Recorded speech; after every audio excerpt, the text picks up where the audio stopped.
Semakin aku beranjak dewasa, aku semakin sadar bahwa ternyata capek yang aku terima itu nggak melulu karena beratnya hidup aku, tapi karena aku terlalu banyak fokus kepada hal-hal yang ternyata nggak perlu aku peduliin. Anyway, hi, welcome back to Myth Corner. Dulu aku berpikir bahwa kalau aku bisa peduli kepada banyak hal, menyenangkan semua orang, aku akan menjadi orang yang baik. Iya baik di mata orang lain, tapi justru lama-kelamaan aku semakin gak kenal sama diri aku sendiri. Kenapa? Karena fokus aku adalah untuk menyenangkan semua orang, untuk peduliin hal-hal yang orang inginkan, bukan yang aku butuhkan. Itulah kenapa di video kali ini aku pengen ngajak kamu pelan-pelan untuk ngelepas hal-hal yang sebenarnya kalau kamu nggak peduliin hal itu, hidup kamu tetap akan totally fine. Kamu akan tetap baik-baik aja dan justru hidup kamu akan lebih ringan. Di sini aku akan breakdown kepada 9 hal, di mana 9 hal ini juga fokusnya utamanya itu ada 3, yaitu yang pertama dari segi social media, kemudian nanti aku akan sampaikan 3 hal juga dari segi social relationship, kemudian yang terakhir nanti dari segi inner life kamu. Dan disclaimer, 9 poin ini tuh aku buat berdasarkan pengalaman aku pribadi dan aku buat juga dengan harapan semoga kalian yang nonton bisa sadar lebih awal dan bisa membuat hidup kalian itu lebih bermakna untuk kalian juga. So, kalau kamu penasaran apa saja kah itu, yuk nonton video ini sampai akhir. Dari segi sosial media, yang pertama aku buat poinnya adalah kamu gak harus peduli dengan segala tren yang ada. Oke, kalau di sini itu lebih tepatnya adalah tren yang gak relevan dengan arah hidup kamu. Tren apapun itu. Jadi, kalau kamu gak ngikutin tren, itu bukan berarti kamu ketinggalan, bukan berarti kamu norak, enggak. Justru dari situ kelihatan bahwa kamu tahu apa yang memang penting di hidup kamu. Anggaplah kalau tren kita yang akhir-akhir ini tuh lagi marah dengan iPhone 17 gitu ya. Nah, kamu di situ harus memaksakan diri untuk bisa punya iPhone 17 sehingga kamu harus sampai berhutang ataupun nyicil ataupun ya apapun kamu korbankan demi hal tersebut, demi orang lain tahu kamu punya iPhone 17 kayak gitu. Padahal kamu udah mengorbankan hal-hal yang mungkin ternyata lebih penting daripada itu. Kamu terlalu berusaha ngikutin sesuatu yang sebetulnya kalaupun kamu nggak ngikutin itu, kamu akan tetap baik-baik saja. Beda cerita kalau kamu ngikutin tren itu sesuai dengan jenjang karir kamu. Tapi kalau nggak ada hal yang sama sekali relevan dengan arah hidup kamu, nggak apa-apa kalau kamu nggak ikutin tren. Dan bagi aku, kalaupun aku nggak ngikutin tren, justru aku lebih tenang, aku lebih bisa berdamai dengan hidup aku karena aku nggak selalu dikejar-kejar dengan sesuatu yang selalu sifatnya itu dinamis, berubah-ubah. Sekali lagi kalau kamu nggak peduli ataupun nggak ngikutin tren itu bukan melulu kamu itu norak ataupun nggak melulu kamu itu kampungan karena nggak ngikutin tren tersebut, tapi justru itu adalah tanda bahwa kamu tahu apa yang menjadi primer di kehidupan kamu. Yang kedua masih dari segi sosial media versi aku adalah sekarang aku udah gak peduli lagi dengan validasi orang lain di sosial media. Lebih tepatnya ini kayak likes, komentar gitu ya, ataupun ya sejenisnya. Jadi yang pengen aku sampein adalah jangan sampai likes ataupun komen dari orang lain itu membuat kamu memutuskan untuk tidak lagi berkarya, membuat kamu memutuskan untuk tidak lagi berani untuk sharing hal-hal yang membahagiakan dalam hidup kamu. Kuantitas dari likes itu tidak selalu menentukan kualitas dari apa yang kamu bagikan. Jadi gak perlu takut, gak perlu OVT, dan kamu harus tanamkan mindset gak peduli gitu. Selama kamu berjalan di arah yang benar, ya silahkan. Poin ketiga yang udah aku nggak peduliin lagi dari segi sosial media adalah story orang lain.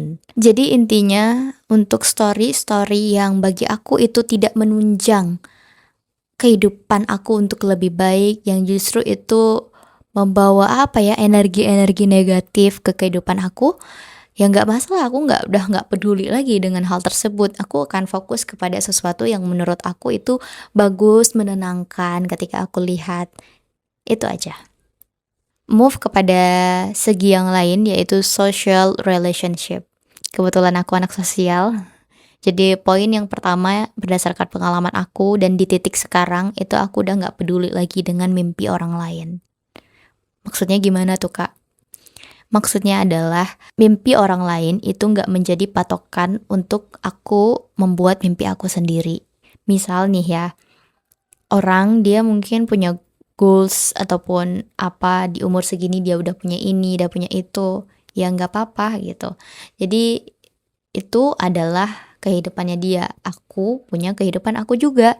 Terinspirasi itu boleh, tapi memaksakan diri kita untuk selalu sama plek ketiplek dengan orang lain itu pada ujungnya akan sangat amat melelahkan. Jadi kalau kita terus-menerus ngikutin mimpinya orang lain, kita akan berada di titik yang gak punya kapasitas untuk menentukan hidup kita sendiri gitu.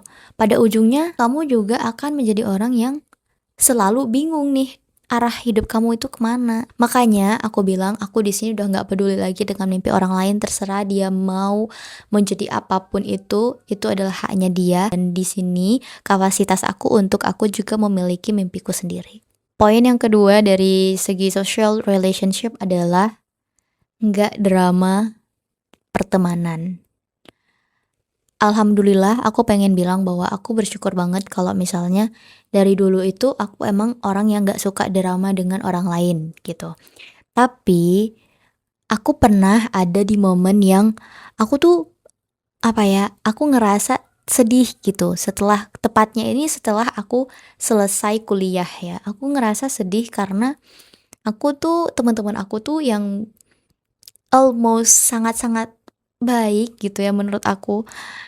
Itu mereka udah pada kembali untuk ya menjalankan kehidupannya masing-masing. Di sisi lain itu aku kayak nanti aku bakal ketemu orang-orang yang seperti mereka lagi nggak ya? Aku bakal baik-baik aja nggak ya kalau nggak ada mereka? Padahal ya nggak apa-apa, aku nggak perlu mikir kayak gitu karena seperti yang udah kita sering dengar, people come and go. Dan memang setiap orang ada masanya gitu. Jadi nggak apa-apa kalau misalkan mereka ternyata sudah habis masanya di kehidupan kamu. Dan yang aku tekankan ke diriku sekarang adalah aku nggak perlu mendramatisir kesedihan-kesedihan pertemanan yang seperti itu gitu. Karena pada ujungnya kita tetap bisa berkomunikasi, tapi emang masanya udah habis. Ataupun ya kalau versi kamu ada yang mungkin mungkin kalau misalkan ada kata-kata dari teman-teman kamu yang menyakitkan, terus kamu kayak, kenapa ya dia bilang kayak gitu, ya udah, biarin aja kalau orang mau berkata jelek tentang kamu, karena itu kan di luar ranah kita. Jadi, ya nggak usah peduli terhadap sesuatu yang memang udah di luar kendali kita, dan cukup fokus kepada hal-hal yang bisa kita lakuin dengan sebaik mungkin sekarang. Itu kunci juga supaya hidup bisa lebih tenang. Poin ketiga dari social relationship adalah sekarang aku udah gak peduli lagi tentang asumsi orang lain. Orang lain itu dia gak akan tahu 100% tentang kehidupan kamu kecuali kamu emang orangnya oversharing. Dan orang lain itu mereka mentok-mentok itu tahu diri kamu ya pasti dari cover kamu aja yang kamu share misalnya di social media gitu. Misal kamu mendapatkan asumsi ataupun perkataan buruk orang lain tentang kamu, yang tadi ya udah nyambung juga dengan poin yang sebelumnya, yang itu emang di luar ranah kamu, ya udah kamu nggak perlu peduli akan hal tersebut. Kamu nggak perlu bersikeras untuk menjelaskan sesuatu kepada orang-orang yang memang dia itu suka menilai buruk orang lain. Karena pada ujungnya itu akan sangat melelahkan, pada ujungnya itu akan merepotkan kamu juga. Daripada kamu memikirkan mereka, mending kamu fokus saja kepada diri kamu sendiri. Di poin ini juga aku sangat amat menerapkan apa yang disampaikan oleh Sayyidina Ali bin Abi Thalib, di mana kamu tidak perlu menjelaskan siapa diri kamu, karena yang menyukai kamu tidak butuh itu, dan yang membencimu tidak akan percaya itu. Jadi ya udah, kalau dia mengasumsikan hal-hal yang aneh tentang diri kamu, gak usah kamu peduliin dan it's fine. Kita move kepada segi yang terakhir, yaitu diri sendiri atau inner life kamu. Poin yang pertama yang pengen aku bilang adalah aku udah gak peduli lagi untuk menyenangkan semua orang. Reminder bahwa kita tidak diciptakan untuk memenuhi semua ekspektasi orang. Karena semakin kamu memenuhi semua keinginan orang lain, semakin kamu jauh kepada diri kamu sendiri. Kalau kata Jerome Pauline ya, aku ingat banget, itu dibilang bahwa beliau gak tahu gimana caranya sukses. Tapi beliau tahu caranya gagal adalah salah satunya itu menyenangkan semua orang. Jadi stop untuk nyenangin semua orang, dan kamu gak harus tertekan untuk tidak menyenangkan orang lain, enggak. Yang penting adalah kamu tahu kebutuhan, keinginan kamu. Jadi kalau ada hal-hal yang orang lain ingin ke kamu, selama itu emang relevan, ya gak apa-apa. Tapi kalau mereka terus memanfaatkan ujungnya kamu setiap hari ataupun sering, jangan peduliin lagi. Dan kamu berhak untuk sayang ke diri kamu sendiri. Kedua, untuk sisi inner life adalah stop OVT terhadap sesuatu yang belum tentu terjadi. Karena apa ya, kalau dari segi aku sih, semakin aku banyak OVT terhadap hal yang belum tentu terjadi, itu semakin membuat diri aku gak ngelakuin apa-apa. Kenapa? Karena aku kekhawatirannya tuh udah semakin meningkat. Jadi kayak, gak mau deh, takut deh kalau misalkan ini, nanti kan dia pasti kayak gini, ataupun jangan deh, pasti nanti orang bakal ngatain aku, jangan deh, nanti pasti orang bakal bakal musuhin aku. Padahal belum tentu kayak gitu. Selama aku udah ngonten, aku udah menanamkan bahwa aku harus stop untuk OVT terhadap hal-hal yang belum tentu terjadi. Capek kan kalau terus-menerus OVT terhadap sesuatu yang belum tentu terjadi. Makanya daripada kita OVT tentang hal itu, lebih baik gimana kalau sekarang kita berfokus aja pada hal-hal yang bisa kita lakuin. Kita juga jangan lupa untuk berdoa untuk diri sendiri dan orang lain juga, supaya hal-hal baik selalu menyertai diri kita. Itu rasanya lebih bijak daripada kita kebanyakan overthinking. Dan yang terakhir, yaitu membandingkan timeline hidup kamu dengan orang lain. Kita udah masuk di era yang serba mudah, di mana segala informasi itu sangat amat mudah untuk kita dapatkan. Allah kan gak tidur ya. Jadi kalau kamu udah berusaha dan berdoa, yakin aja bahwa hadiah kamu itu akan datang di waktu yang tepat. Misal nih, dia di umur 23 tahun, udah punya rumah, udah punya mobil sendiri, udah punya banyak banget hal-hal yang dia sharing di sosial media. Yang pengen aku sampaikan adalah, gak apa-apa, coba deh mulai berbahagia juga melihat pencapaian orang lain. Mana tahu dari rasa kita kagum dan bahagia melihat mereka, itu Allah cukupkan kita dari segi yang kita gak duga-duga juga. Allah beri juga kita kemudahan untuk kita pelan-pelan juga bisa capai mimpi-mimpi kita. Jadi kalau kamu merasa bahwa dengan kamu melihat timeline orang lain itu justru membuat diri kamu terkuras energinya, ya udah, gak usah ngelihat itu.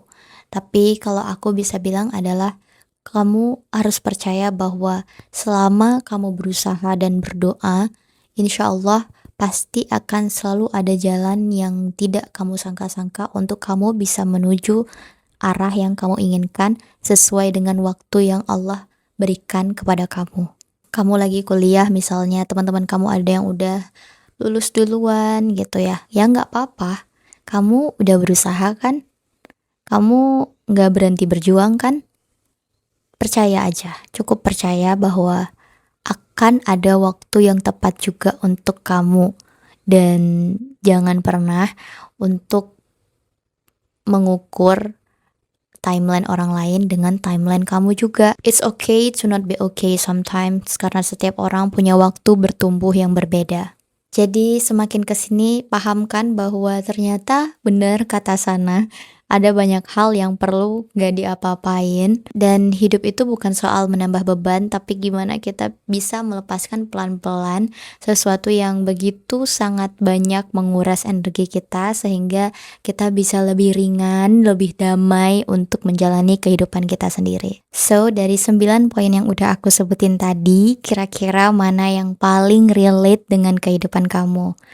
Percaya kan sekarang bahwa banyak hal yang memang perlu gak diapa-apain, perlu gak dipeduliin, gak diseriusin banget, sehingga hidup kamu justru akan lebih mudah dan lebih bahagia.